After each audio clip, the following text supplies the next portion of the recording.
vehicle. We're live. Yeah, we've done some that weren't. Hey, everybody. Welcome to another episode here on the OWWL Podcast. It has been a crazy day. We did a call-in show for approximately 3 hours today. And for the first time, we had those individuals in a group on the homepage of the OWWL app. People were calling into the show and connecting and, of course, building meaningful relationships. It was pretty cool to witness. Then I jumped into another podcast on the shrimp tank, and now I'm here doing other podcasts. So you don't always have to wait around every month to do one show here or there. You could just knock it out all in one day and then go back to doing other stuff the next day. What were your thoughts about today, Ellie?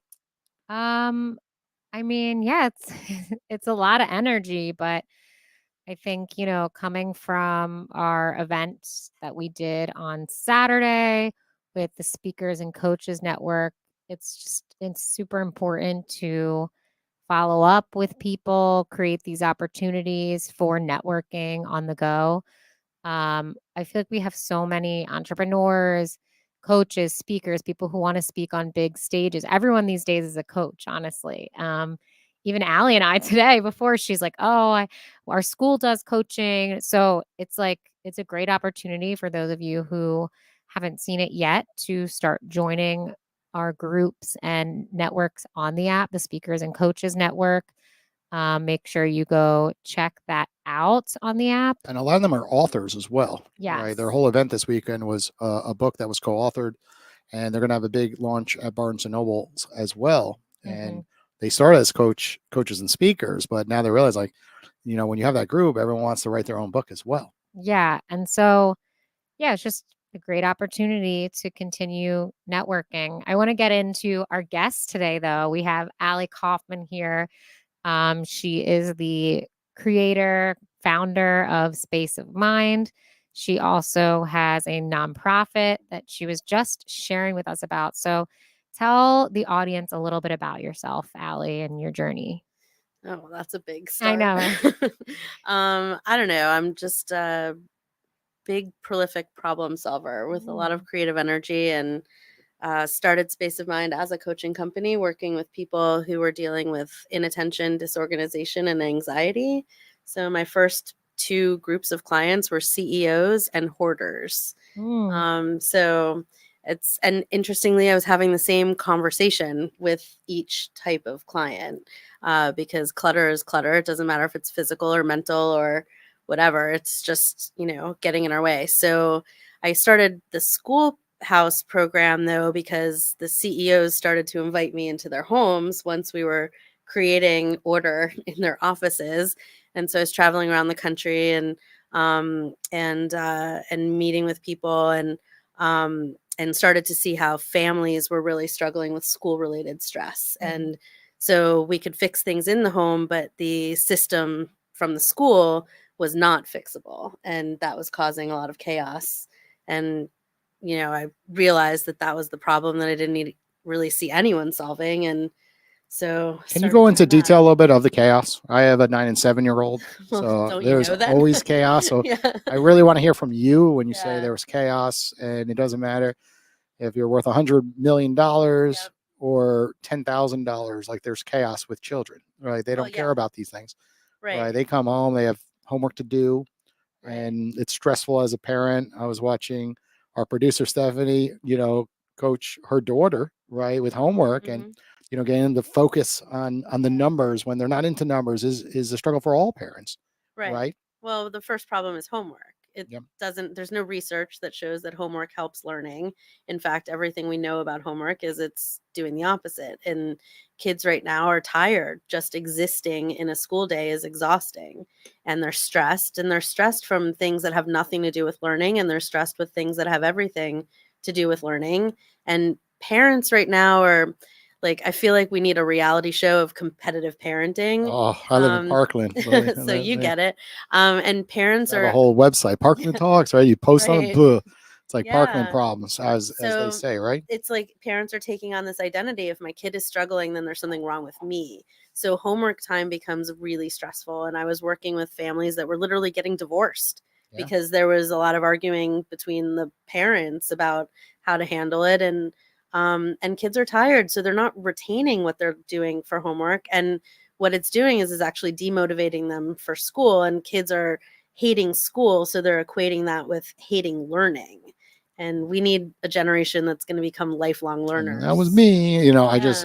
I wasn't a school type, right? I got into good, colleges. I went to University of Delaware, Okay. but I just, I was really good at math, horrible on the English side, but now these the chat GPT came to save me on that side. So it's pretty good on my end right now. Yeah. But in general, I just I couldn't stay focused. Like it was so boring, the topics. And then when I would get homework, I just I hated it. And then my mother would help me get through it during those times where you always had to submit papers. But I'm seeing it with my son. Yeah. He's in an advanced class, and it's crazy what these teachers are giving them. Like he's just getting mounds of homework and tasks. I'm like, I can't believe that he has to do all this at 9 years old. Right. And he's stressed. He literally, like, there was days where he's like, I don't want to go to school, Mom. Yeah. And we had an incident for about a 30-day period where, he lost confidence, and we never see my son like that in our lives. Like he was always athletic, did good at basketball, soccer. And then just one day he's just like, he never wanted to go to school. Yeah. And he had some bathroom issues, and I think he was embarrassed, and he fell a little bit behind on some of the schoolwork. And then, thankfully he bounced back. Yeah. But it took a toll on my wife because she was super stressed. Sure. Like she was owning his stress. And I was just like, me being me, I was like, it will pass. Like, I'm not even impacted by this. I'm like, it will go. He's a child. He'll get through this. But it speaks to me what you're speaking about. Yeah. And it's, school should be fun. If you think back to what you did in school and the things you remember from school, it's the things you did with your hands and with your friends, and that you dug into because it was enjoyable. And that's how we create memories, is from the experiences we enjoy. So we've got school a little bit backwards right Ellie over here was pretty smart, though. She went to GW. No, but I can resonate with everything I feel like most people who went to school resonate with everything you're saying. Like I remember my school experience was never paid attention in class, because maybe I was ADD, I don't know. But I remember I was always just not listening to what the teacher said, always looking around the room, what is this person doing? Just too much stimulation happening. And no, you. And then I'm during the pod, the guests coming in. and then you do a lot of tasks at once. No, I would. This is how I just operated by never paid attention in class, would always cram for test, day before test, memorize the entire textbook, be up till 3 a.m, do well on the test, completely forget all the information the next day, dump it all. And then the only thing I cared about or remember was music and being in the school plays and going to dances with my friends. So I feel even I remember my mom one day, I was not doing well in history because I just didn't care.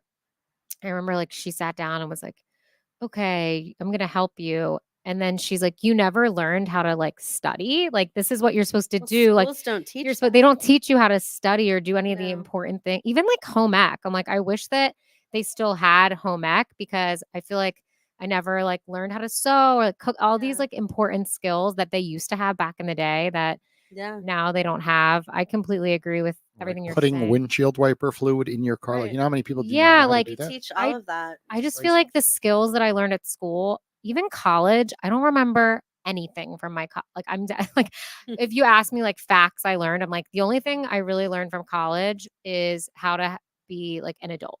Yeah. Seriously, live on my own, and that's it. Which are important skills, right? Yeah. We're in a time right now where we have Google, we have Chat GPT. Yeah. What we need to teach is resourcefulness, research, people skills, how to talk to skills, people, communication, and the life skills, how to be resilient, how to have grit, how to mental health skills. Now, I feel kids don't have resources for that. And I'm curious because I feel during COVID, etiquette. It was that skill's missing. Totally. Yeah. COVID was a time where people probably saw the holes in the education system, and everything was turned upside down. Parents saw how hard it was to teach. And but nothing really changed after COVID. In fact, I got really secretly happy when COVID happened. Yeah. I was really sick for 10 weeks. So I was trying not to die while we were taking everything virtual and, keep the business going and everything. And at the same time, I was like, great, this is the break we've needed, that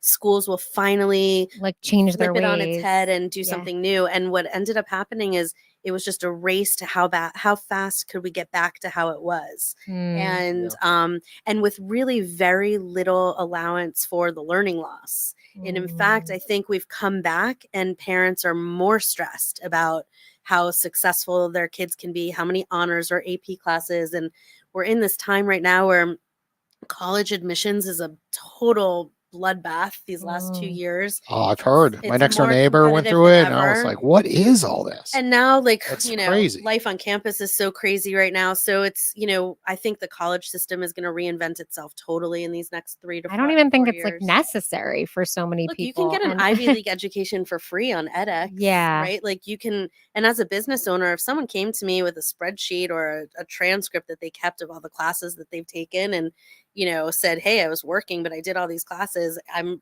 qualified and I can be valuable to your company, I would hire that person instead of the person who like partied their freshman year, sat in the library, whatever. Like we're in this time where creativity is our greatest human capital, and schools have pretty much eliminated that.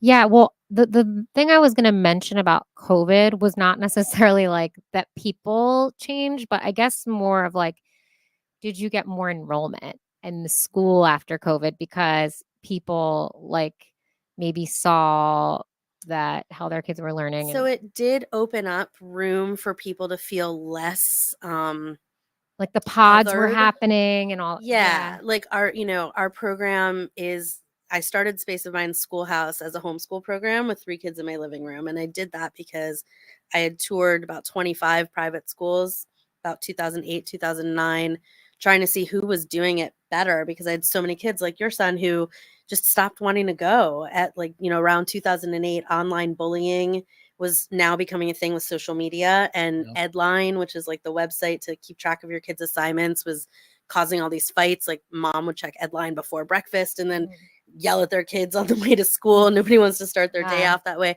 So it was, you know, COVID did make it a little less weird to go to a non-traditional school, but South Florida is strange. We've gotten a lot of new enrollments from up north. Families who have come down who are more open to finding a school that fits their child. But there is down here this sort of like, I have to be like everyone else. And I think a lot of kids are struggling because of that, because parents are afraid to feel othered or that they, you know. When you say like, I have to be like everyone else, do you mean in terms of like academic ability or just like the way you dress, like everything? But I think that's everything in life. Like I need X amount of car. I need to live in this type of condo or this apartment. We measure ourselves by other people's success. Yeah, everyone says don't judge, but and don't compare, but that's extremely difficult. Right. Especially with social media, literally in these kids' faces. So they're doing it with their friends and parents are doing it. It's hard to, you know, chart your own course and say, hey, I don't, you know, I'm not going to worry about what you guys are doing. I know this is right for my kid. It's interesting. We have a couple of families whose where the parents are not American, and they are looking at it like this is how the system should be. This is how school should be. And there is no concern because when you're coming from a culture outside of ours, you're looking at what works best for your kid. I think it's just, I don't know. We've been sort of trained to not be outside of the box with school, but yet we are in an economy where you have to be outside of the box to make it big, right? So it's tough. Can you explain the school in more detail? I really want our audience to really understand like what grade levels, what is the cost, for example, how many different classes, teachers, for example. Just explain it in more detail so we really get a full understanding. So I started the schoolhouse in 2010, and it was long before COVID popularized homeschooling and pods, but I figured out that homeschooling was a way to kind of create a school without technically and, you know, being a school. So we're compliant to our families and our kids, and obviously the homeschool and state graduation requirements. We have kindergarten through 12th grade. We also have a gap year program for up to age 26, where we teach workforce development and life skills and help students launch their own businesses. We do private coaching for kids, for adults. We've got adult programs because adults walk onto our campus and they're like, I want to go here. So now we teach, you know, adult rock band and cooking and art and all the things that we do for kids. But we have, you know, camp and all that. So our schoolhouse has 50 kids on campus.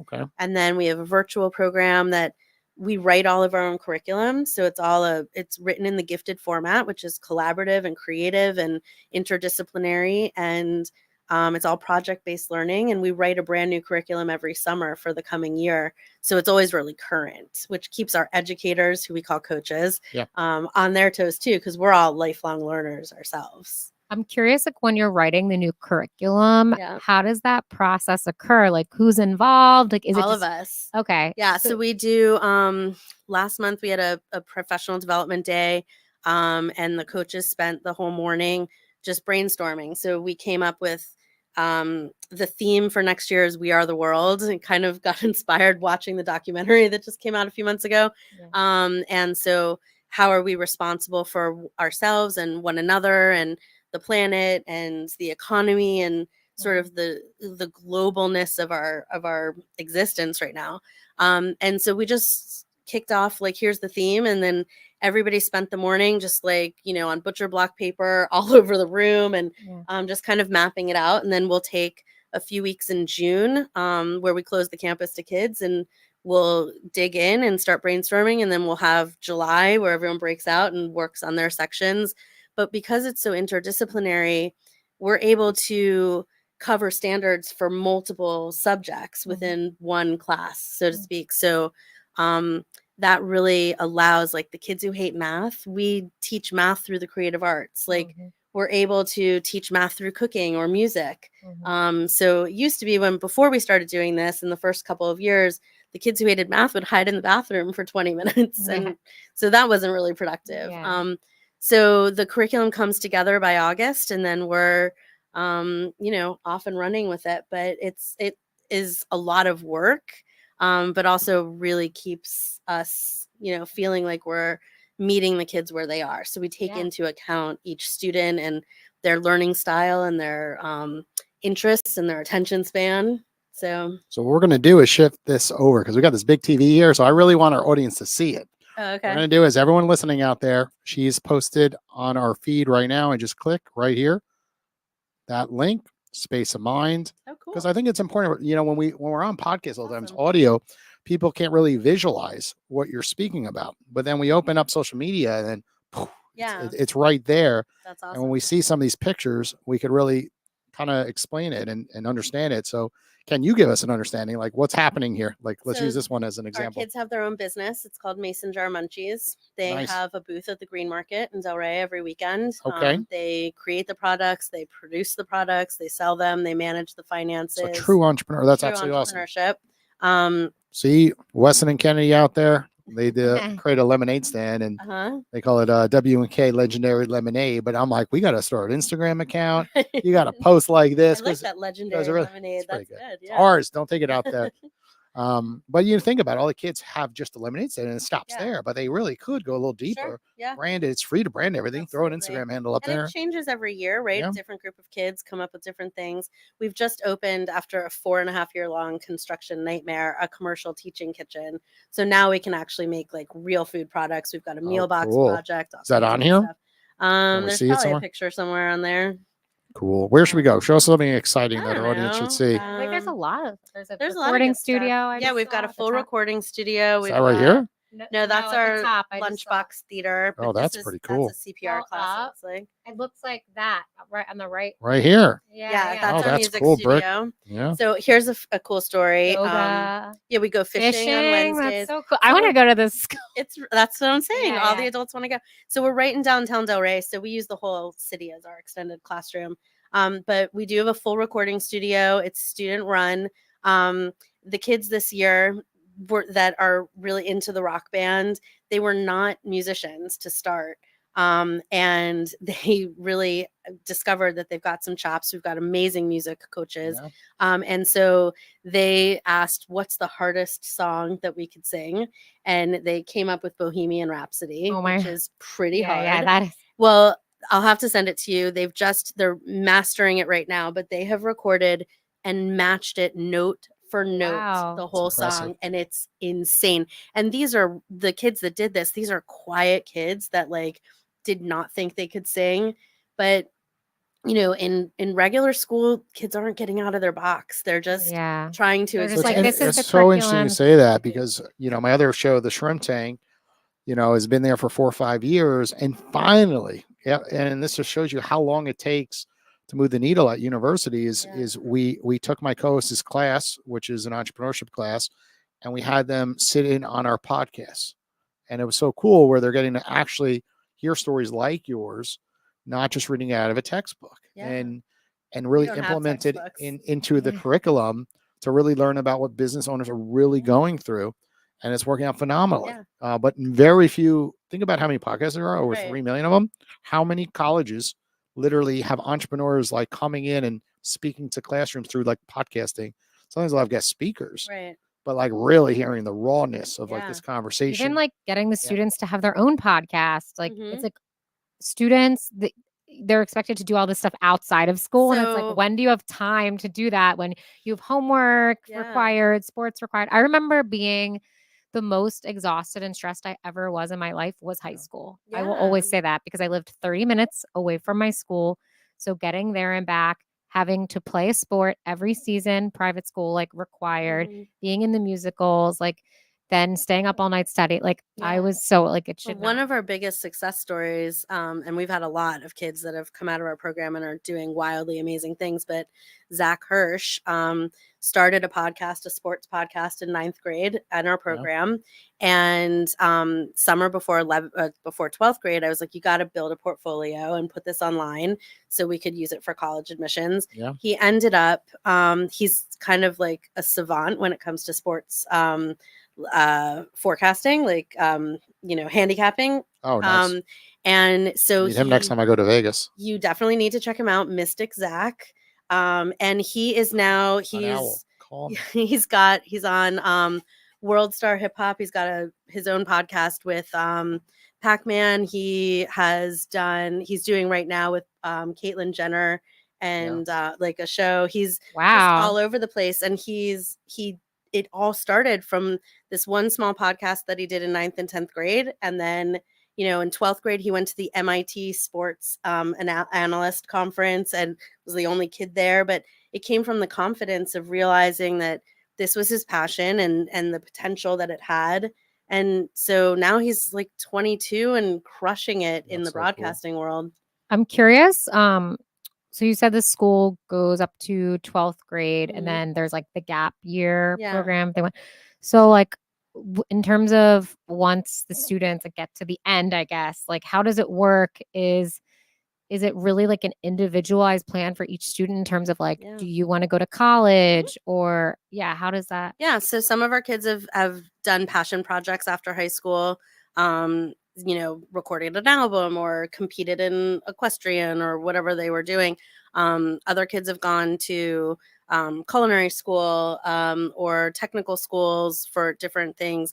A lot of our kids go to college, and a couple are just still figuring it out, which is cool because it's hard to be in high school and it's hard to figure out who you are and then figure out what you want to be. So not everyone does that at the same time or at the same pace. So gap years they've been very popular in Europe for decades. And we're seeing now with the cost of college, you pay $100,000 a year and your kid's partying for like 2 years before they get it out of their Sorry, system. Mom. That was me. Well, I feel like look, it turned out okay, right? Exactly. Having like an internship or something like in between where you actually get into the job force before powerful. It's so important. I don't understand why we do it the way we do. It doesn't make any sense. Because we've been doing it forever and we don't like change. Let's also talk about it's really hard for small business owners to get interns, right? Because the laws, right? When I was in New York City, I would do free internships. Being a financial advisor in New York City, it was a hot spot for getting students from NYU to then, come in and intern for free for a month or two, right? Nothing crazy. And then just sit by the desk and watch us. Right. And do a couple of tasks here and there. Like, hey, we need to have some photocopies done of this or input this data. And you know what ended up happening? Like no more free internships. And then when that happened, we're like, okay, so let me get this straight as a business owner. I'm going to hire someone for a month and a half in the financial service industry, which is so complex, to then teach them what? If I'm going to pay someone to like photocopy, right, and store data, like they're not going to learn much. So, it ended up backfiring because we don't want to hire somebody for 6 weeks and train them.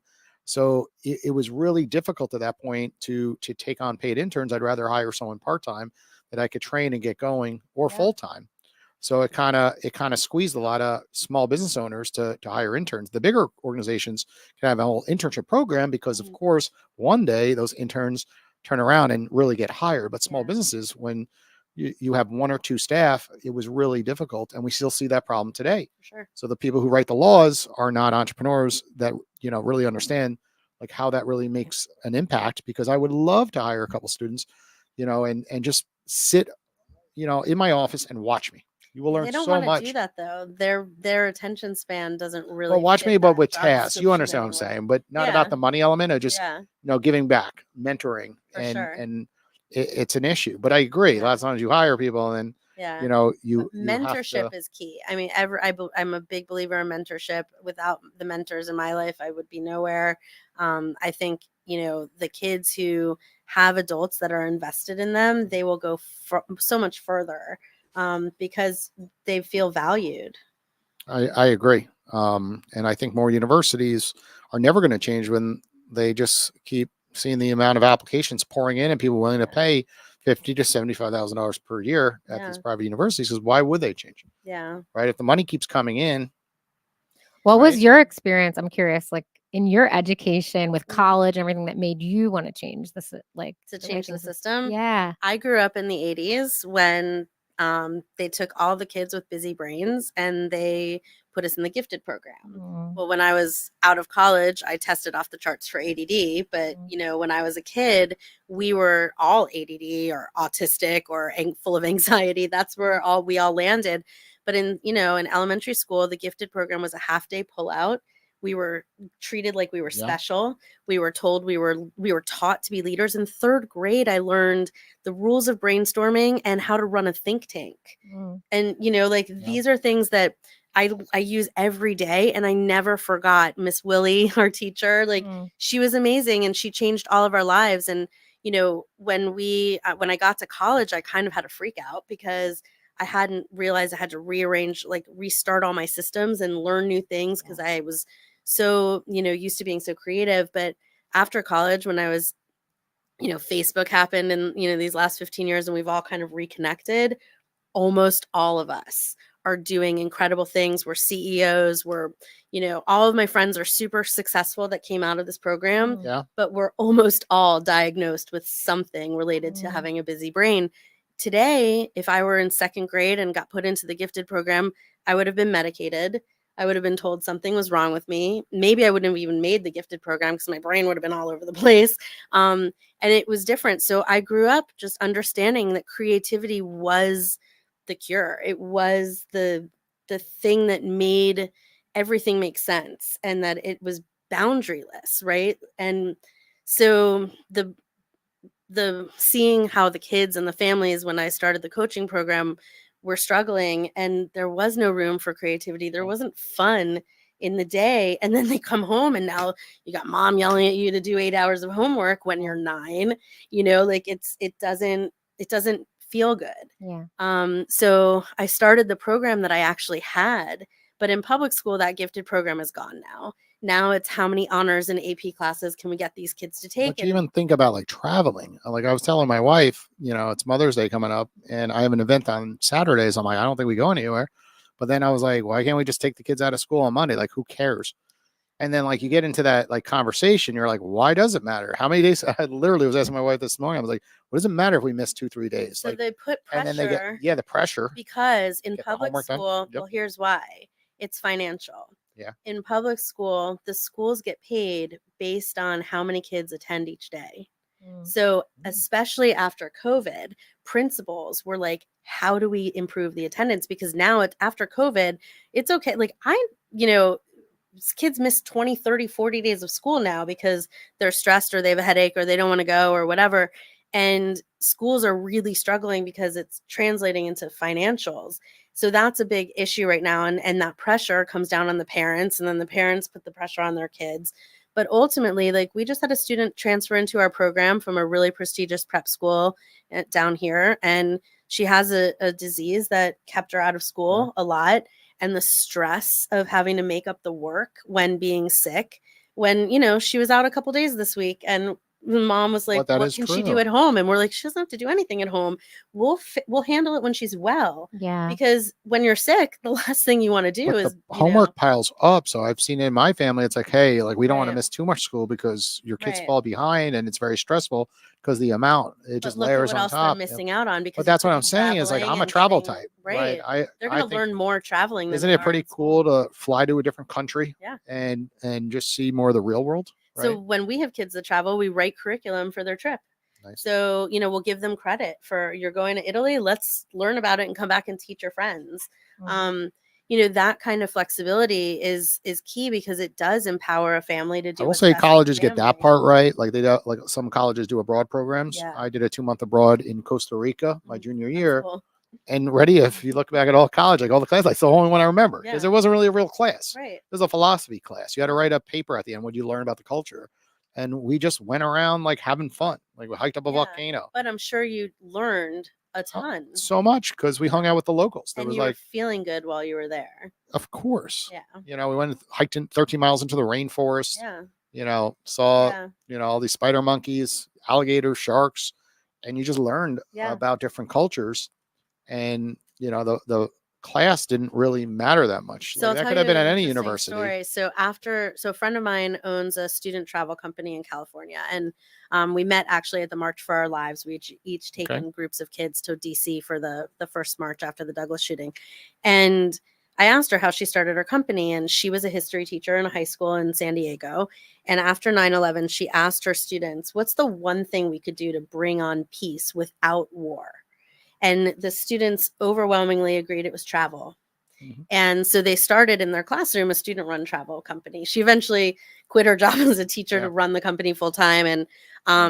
And ultimately, if we look at what's going on today and in the world and how little we understand each other, it's because we're stuck in classrooms learning in textbooks instead of being out in the world learning from each other and having, a cultural understanding of how to accept and be tolerant of people who are different and learn from those differences. It's crazy. It's the easiest time ever in our history to book a flight right now. We could book a flight right now, head to Miami and go anywhere. Yeah. Practically, as long as you got a passport anywhere. But within the United States, like I could jump on a plane and go to Texas. Yeah. And be there later today, with the time change, and go out and have fun. Yeah. Right. And we're just all, kind of sucked into, well, it's not acceptable, right? Don't do this, don't do that. I'm going to get in trouble. My kid's going to suffer. And ultimately, that's where it's backwards, because we're only missing out on those experiences to grow. I give Ellie some credit. She travels. She sees an opportunity. This one's like, I could house swap. I travel and I get in Nashville. For free she went to Nashville too. for 30 days. Hey, I'll trade. Like I'm always all about like trades and like awesome. Resource. Yeah. Well, that is a big thing. Bartering, like a lot of bartering sites are swapping apartments. You live in Miami. I live in Vegas. I have a friend whose family does that every summer. They swap and go to another country for a month, and some other family comes to live in their house. It's cool. It is pretty cool. It's harder with kids though, unless they're in your program. Yeah. Right? Because I'm glued to Parkland. Right. I can't really swap with another family, but it would, like with all jobs being so remote these days, like technically, if they didn't have to go to that school, like I could swap to another state for 30 days and come back and go right back on track, and my business would not suffer. Yep. You could spread owl in that state, do events. Oh, the future. How much is the cost? We didn't talk about that. So we're like a private school. So it's around $33,000 for the year. We have a 3-to-1 ratio. And that's where the magic happens, right? Yeah. So we know, and this is what also made us so successful in COVID. We got online overnight. Like we were online a few days before the public schools. And we didn't have any learning loss because we knew our kids, we knew their families, we knew their family dynamics. We understood how they learn. We knew their tics. We knew what stressed them out. And so we had a captive audience for that last quarter of, spring of 2020 that, our kids were able to continue on as normal. They didn't have any of the stressors that other kids had then. Yeah, where everyone else panicking. I know in my house, it was kind of crazy those days where you're jumping on Zoom and the kids didn't know how to use Zoom. My son back then was in first grade, right? Yeah. My wife had a son in, I had a son in. My wife's like, how do we use Teams? Teams sucks. Yeah. You know, back then it was really bad. It's kind of better, but like Teams not like Zoom. My mom It's was like, people were like, teaching. how do I log in? I was The like, teachers, good Yeah. luck. My Like, mom you was see them teaching and the to the way- parents were day. muting stuff. I mean, Yeah. and you saw the reality of some parents, how stressed they were, Oh yeah. screaming at their kids, like, sit down. I'm like, Yeah. come on mute. Right. A lot Yeah. of people saw, you know, the other side A of lot parenting. of teachers, you know, we were running yes. An after school program in some Title I public schools at the time through our nonprofit, and we tried to keep the after school program running for that hour a week that we were doing it. And we saw some crazy stuff in the background, right? We saw Yeah. drug use, we saw naked parents, we saw, you know, like a lot of stuff that, Yeah. you know, nobody needs to see. But also it helped us really understand what environments those kids were in. And so, you know, there is something to be said from like when a student joins our program, we know a lot of things about them. We know, you know, sometimes we've been to their homes. We know what their bedrooms look like. We know like what their family dynamic is in a way that helps us to really communicate with everyone in the family about how to be the most successful they can be in a learning environment. How does this translate to the work environment? Because what you're saying is you're stripping down the realness. And then with the work environment with HR policies, etiquette, it's almost like we go back to like, right? Well, does that make sense? We're treating our kids as though they are in that environment right now, right? They're learning how to communicate, how to build relationships, how to, you said it before, confidence. It's everything, right? They're learning how to articulate their creativity. They're learning how to work in team with other kids. They're learning tolerance. Like, we're a small program, so if your kid doesn't get along with someone, we can't just change their class. We're going to handle it in the moment. We're going to teach them how to resolve conflict, how to create a repair when they need to in a relationship. So these are all the real work skills, right? The hard skills anyone can learn. Once you're passionate about something, you can learn how to run all this equipment. You can learn how to crunch the numbers for your business. You can learn production and operations. But the soft skills, which are not taught in a traditional school, are arguably the most important, because once you're passionate, you'll learn about anything regarding your passion, but you can't follow your passion if you can't pay attention or you can't show up and get out of bed, right? Of course. And how many people are enrolled? Not So people, we have students? about 50 students on 50 campus. total. Yeah. Okay. And then so like per grade, I guess, how many? So we don't divide by grade. We have house groups, kind of like Harry Potter. So we have 5 house groups. There's a lower elementary and upper elementary, kind of a middle school group, and then a like So that sort like of lower high school. Yeah, so ages it's are mixed together. ages, but we don't have a hard and fast line where like some 9th graders roll better with the middle schoolers, and some middle schoolers might roll better with the 10th graders. We also don't stigmatize on learning levels. So we have some 4th graders that are at 12th grade level in math right now. We've got, you know, 11th graders that are reading at a 3rd grade level. We're not going to put the 11th graders in a 3rd grade group. We're going to meet them where they are with their peers. Right. But the 4th graders, some of them can rise up and be with the high schoolers, and they're holding the high schoolers accountable, right? So it's, you know, if you're in a 10th or 11th grader and you've got a 4th grader show up in your math class, you're not going to let them best you. Yeah. But we're able to really be so flexible based on what's best for the student. And that's where, you know, they get to be comfortable and in their sweet spot. That's really interesting. Yeah. Well, I think it's that time, right? When we go into the OWL app and we look at what experts are available to call, and we're going to call one of them and we're going to bring them live into this show. Does that sound good with you, Ali? Sure. She's in. So while I look for someone, we'll put Alexandra Labar.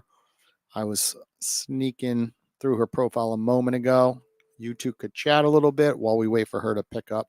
Sometimes it takes a minute to get connected, of course. Do people know that they're about to be called? Or No. They know because they're live, so they'll see it, but they don't know they're on the podcast. Oh, really? Hello.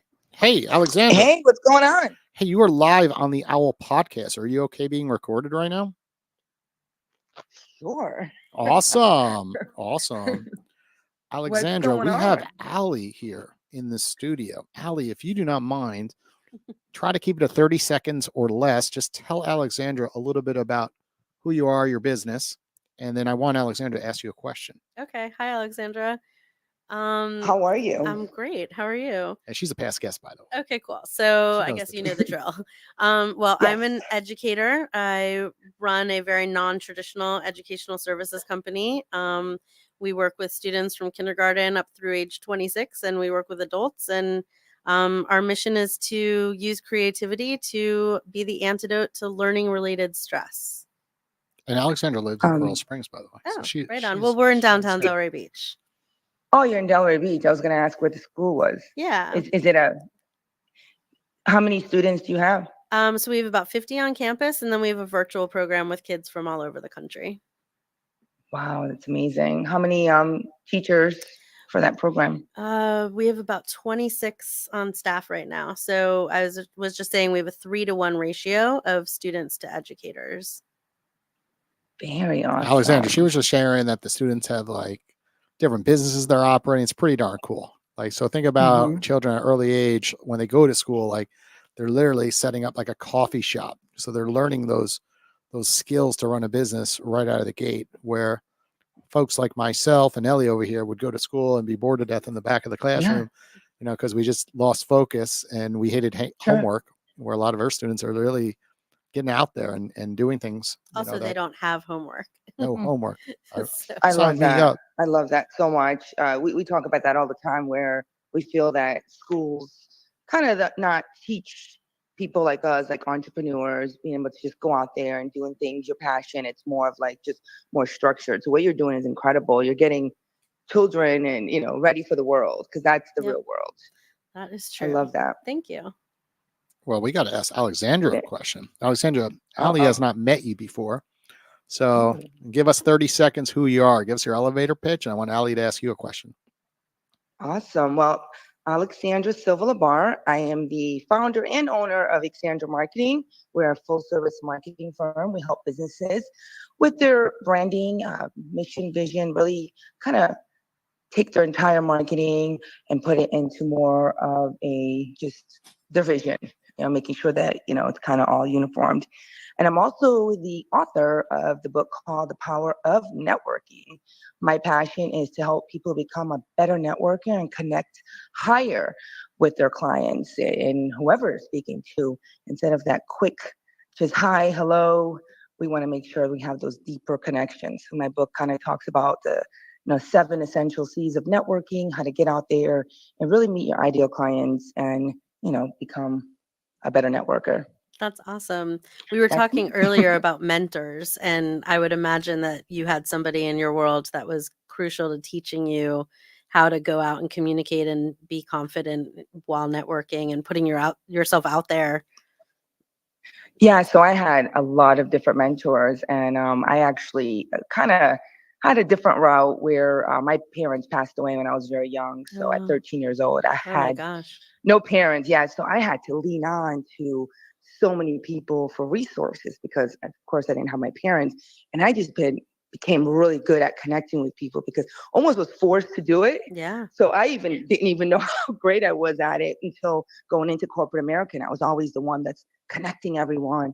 And then I kind of had to think about it. I'm like, wow, I just became a really good connector because I had no other choice. Right? I needed to lean on to other people, and I knew that I couldn't do it alone. And that's the same thing as business, right? Yeah. You can't do it alone. That's why my book, and I'm so passionate, even what Jason's doing here, connecting everyone, we can't do it alone. We need people to help us take and move our business forward. And it takes a team. It takes those networking alliances to really help you in your business. So that's what it's all about. Yeah. Well, and resilience and grit is everything. And a rising tide lifts all boats. We're on your Instagram account, and we're showing the audience on the TV, your book, your flyers, some of your events. Very cool. Staying busy. I love, like I said, speaking to people about networking, because that word networking, people think it's just going to events and handing out business cards, and it's so much bigger than that. It's those deep human connections, and being able to find common ground and build that rapport. So the world needs this more than ever. One relationship, and you saw a problem, and you're like, we gotta fix this. When I moved down from Boston and I started my business, I was working primarily as a coach on sort of clutter, disorganization, anxiety, etc. And I went to Barnes and Noble every day, and I sat in the self-help section, and everyone who picked out a self-help book, I just found a way to talk to them, and that's how I did it. And so, everybody can relate to anxiety, disorganization, and attention. And that was how I started. I got my first like 20 clients just from hustling them up That's in Barnes and amazing. Noble. That's an amazing. Ellie, I'm sending you to Barnes and Noble. Hey, you like authors? I You could call them authors on Owl. Yeah. I know, I love it. Oh, It's so Yeah. funny that We're all you going. reminded me of one of my 7 essential keys of networking is, connecting and finding common ground and also creativity. So that was Yep. you being creative. You're like, how am I going to get business? That's brilliant. Like sitting in an Yeah. aisle where everyone. I actually got a going through client, some something. woman on the line at Publix in front of me, like receipts and stuff were falling out of her bag. And I was like, hey, I can help you with that. And of course, her whole house looked like her handbag. So I was working with her for a long time. Wow. But That's yeah, amazing. if you're not afraid to talk to people and you can naturally find a connection, then, ultimately that's what matters. We were talking about how do you succeed in college or in the workforce. It's about the relationships that you make. If my kids can go to college and make a relationship with their TA or their professor, that makes all the difference. And that's way more Absolutely. important than, getting the good grade, or it's about making the impression. Yeah. And showing up. That's Yep. show up scared, right? Because if you keep showing up, then you're not going to be scared anymore. Yeah, I'm We don't freaking out teach every that. day, 90% of Yeah, the day. it's okay. But it's, It's okay to be a little scared. It's okay to go up to someone yeah. that you don't know and you're feeling a little anxiety, but show up anyway, because once you show up, magic happens. You're like one person away from meeting like a huge client that can change your business, change your life. You just don't know until you do it. So I tell everyone, keep showing up and show up scared, because if you keep showing up scared, you will no longer be scared. We're always scared to do something, but fear holds us back. So but we show up joke scared. that's Go like the talk to that unofficial person. motto of the school is just show up. Like, I don't care if you show I up in your love that. pajamas, Woo. just show up, because if you don't get out of bed, you can't do anything. But we've had kids that just show up. Sometimes we put them back to bed up in the yoga studio and give them a nap, or Oh my cook them breakfast gosh. an hour later and get them started on the day again. And what they learn is that you can always find the start, but if you never leave the house, you won't. And so it is about showing up. What about just I love that. try it? Right. Yeah. Too often everyone's like, well, I don't want to try it. Yeah. Right. And it's fear to start something Yeah. new. And I think that's also important, because Yeah. everyone, knows that the more you just try things like podcasting, Yeah. it's the worst podcast host in the world. I'm getting okay these days. But in general, like, I just knew I needed it for my business, Yeah. and I just tried it, and I got better and better. Ellie did the same thing. I knocked on her door, and I was like, hey, I kind of need another co-host, when she just started working here, and she just tried it. And now she we try 70 to get episodes them in. to try things twice, right? Like the no thank you portion, try it twice, because the first time you're in your own head, and the second time you have a different experience. And if after 2 times it's not your jam, that's okay. You've tried it and you can move on and know that you're not going to die, right? Like, that's basically it. Nothing's that dramatic. And I was Very watching a true. TikTok video about this. It's like they gave 2 classes the same task. One was like build the perfect pot, and the other was like build as many pots as you possibly can during the semester. And the one that tried to build the perfect pot, didn't look as good as the ones at the end that were done over and over again, because they just got so good at making pots. Yeah. That same thing in business, right? You could try as hard as you want to get the perfect podcast, right? Or the interactive podcast. And I'll use that as an example. Yeah. People don't know that interactive podcast booth that I had at Alexandra's event just 4 weeks ago, I'd done it like 40 times, and I made it better every single time. Of course. And it's because I tried it, but everyone else is trying to like write it on a piece of paper. You just can't do it the right way unless you experience what people are talking to you about. Alexandra, thank you. We are short on time. Appreciate you joining us on the OWWL Podcast. Boom. Pretty cool, right? Yeah. Well, the best part about this app is like, you are not required to speak more than 10 minutes. You could request more time, but it ends, which is great for networking, on the fly. And we've all been kind of sucked into a meeting, in person or on Zoom, where you're like, I just can't get off the meeting. Right. Well, this is just like, just shuts you right off. See ya. Yep. Yeah. Gotta go. So it's what you were just saying. before I started Space of Mind, I was working at what was then the world's largest software development company. Yeah. They've since been bought by IBM, but they had created the universal software development process. And I had my own office because my ADD did not meet well with cube life. Okay. But I was staring one day at the poster of the software development process, and I was always working with kids outside of my job. So I was tutoring at the time some kids that had a lot of test anxiety, and it clicked for me one day. And I think this is the sort of genesis of Space of Mind, was that when software developers create their product, the testing phase of the software development life cycle is the longest part of that life cycle. And it's designed to break the product, right? Yes. You want the product to fail so that you can understand how to make it better. As soon as you've gotten enough things right, you release the product, but you immediately start working on the next version. There's no expectation in development of perfection. And in school, you get the test once. Nobody hands it back to you and says, hey, I noticed you missed these questions. Can we sit down together after school before we move on? I want to make sure you learn this. Yeah. And you're penalized for getting it wrong. So there's this expectation and learning of perfection, and you have to be on test day. There's no room for not feeling your best. And in life, in business, we don't have that. There's so much room for mistakes. In fact, everyone who's successful will tell you that it's their mistakes that made them so. Oh, I've screwed up this app so much in the early days. So I go back and say the next person who builds something similar, hundreds of thousands of dollars. Sure. What we built, what I thought was going to work, Yeah. the feedback we received, and then we switched it because what you think on paper, like, oh, this is the onboarding journey. People are going to watch a video and learn how to use the app. Nope, everyone Right. hit skip. Yep. Right. Even when you force them to watch it, they aren't listening. Yep. Right. When you put words down on here, it's like, nope, they're not reading the words. Too long. Yeah. 4 sentences, too long. 1 sentence, maybe. Yeah.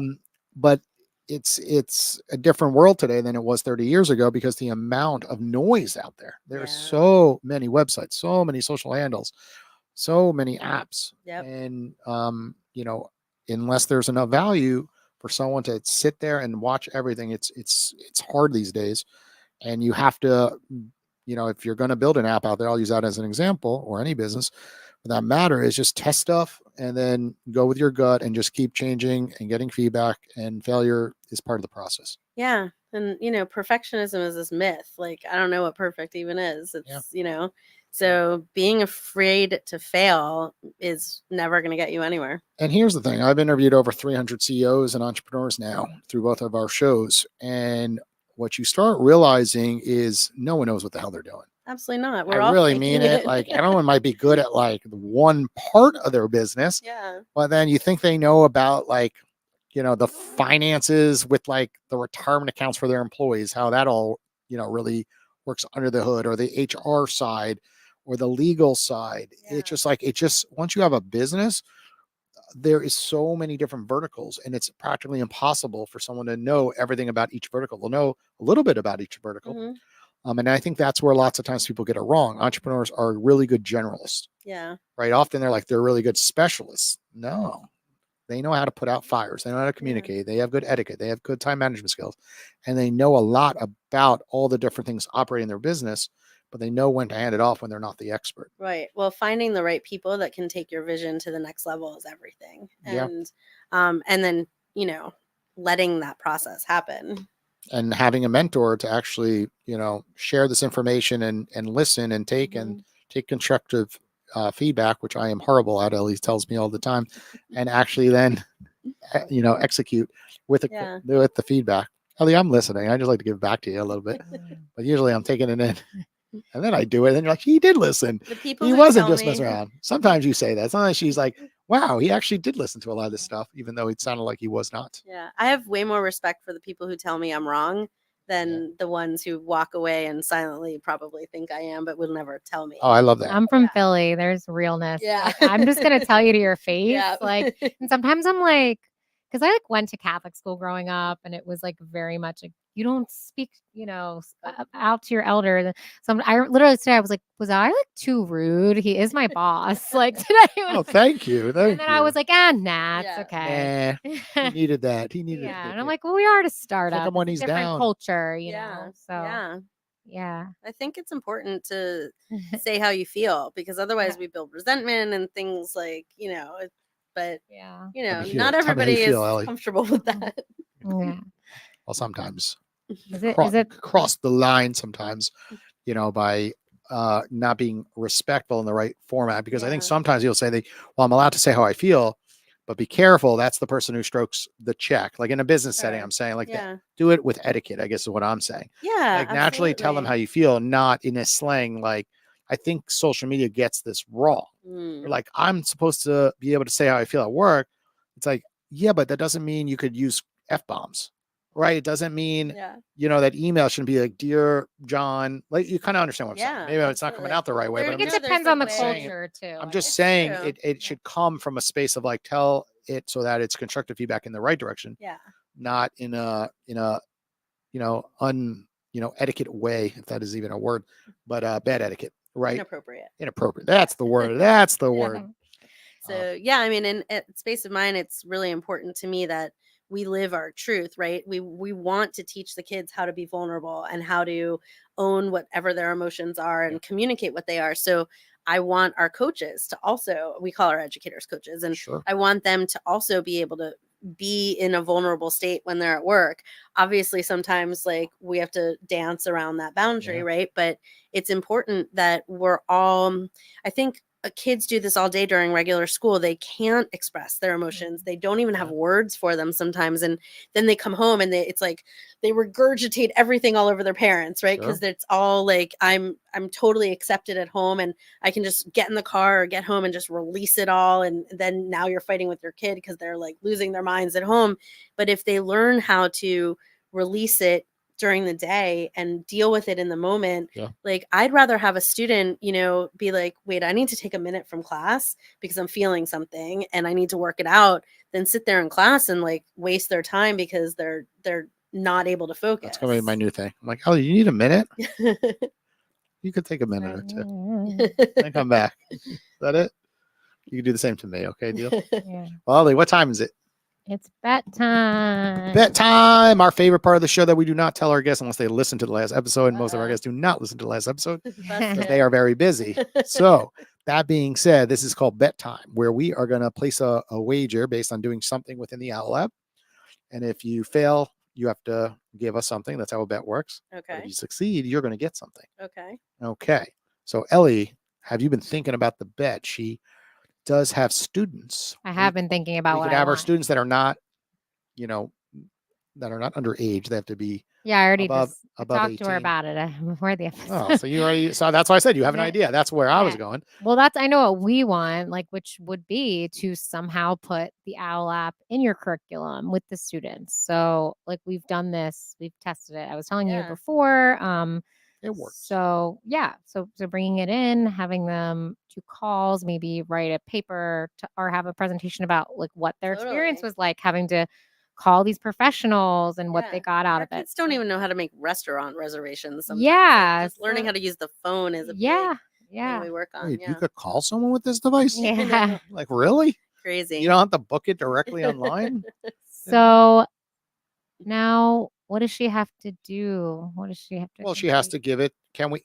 It doesn't. The curriculum is going to be a very big task, right? I was saying kind of smaller for a 7-day period. Is in the next 7 days, can you take? Because we want you to see the value with the students. You can take 3 students that are above age 18. Okay. And make them each call one person on L. You will sit there by their side because we want you to kind of help them and kind of walk them through the process. And it's literally as easy as downloading it. You get $10 for free and just calling a couple experts, $10, find someone under $10, that easy. Hit the call button. We can do that in our adulting class. And then I just want to see the results, have them just really give you feedback. Now, what did that feel like calling someone you do not know? Yeah. And if you get 3 of them to complete that in the next 7 days, then you win something. All right. You could win the ability to have those same 3 students come in here and they could shoot their own podcast for an hour. Oh, they would love that. We'll put them on the television. You just obviously on here, you could plug in anything, any image, and they could just have some fun, record it. Yeah. And the studio is taken over by the students. So they get something for doing the calls. They're actually part of the bet. If you're listening, remember this side. But if you lose, what do we win, Ellie? what do we win? No, that's what I was saying. That That's if she loses, then we get to like make it part of the curriculum. Yeah, but that's a very difficult thing to make it part. We got to do something shorter term. Like just not like all the time, but just like us come in, like do a test like with a whole classroom. Is that so difficult That'd be cool. to have them do like a project? Like we could they do all that anyway. they Yeah, all that's get what I on was gonna say. She's OWL. gonna like it so much she's gonna want to do that. Yeah. So I don't know. What do you That's a want? very long term win. I'm thinking. How about the teachers have to download OWL if we lose. Oh, okay. So like She you have loses. to Yeah. yeah, sorry. If Yeah. she loses, like we have to have maybe 10 teachers download OWL and participate in Mentorship Monday for an hour. Deal. Okay. Yeah. So then Yeah. And Just just so you know, like for the students as well, or for this test with these three students, like Mhm. they can go to the search bar at the bottom, and if there is an industry that they're interested in, I'm watching. on they your can literally hit Yeah. choose expertise, and like Yeah. they can click and then find an expert to call that's actually like in their phone. I industry. love it. So it's not like totally Musician. random. Yep. And then we hit apply. And then Cool. any musicians, if they were live, would be showing up. And Yep. then if not, you follow them and then get a notification when they are. Okay. But of So you can course- request for them to go live, and I then actually love this as a component of Yeah.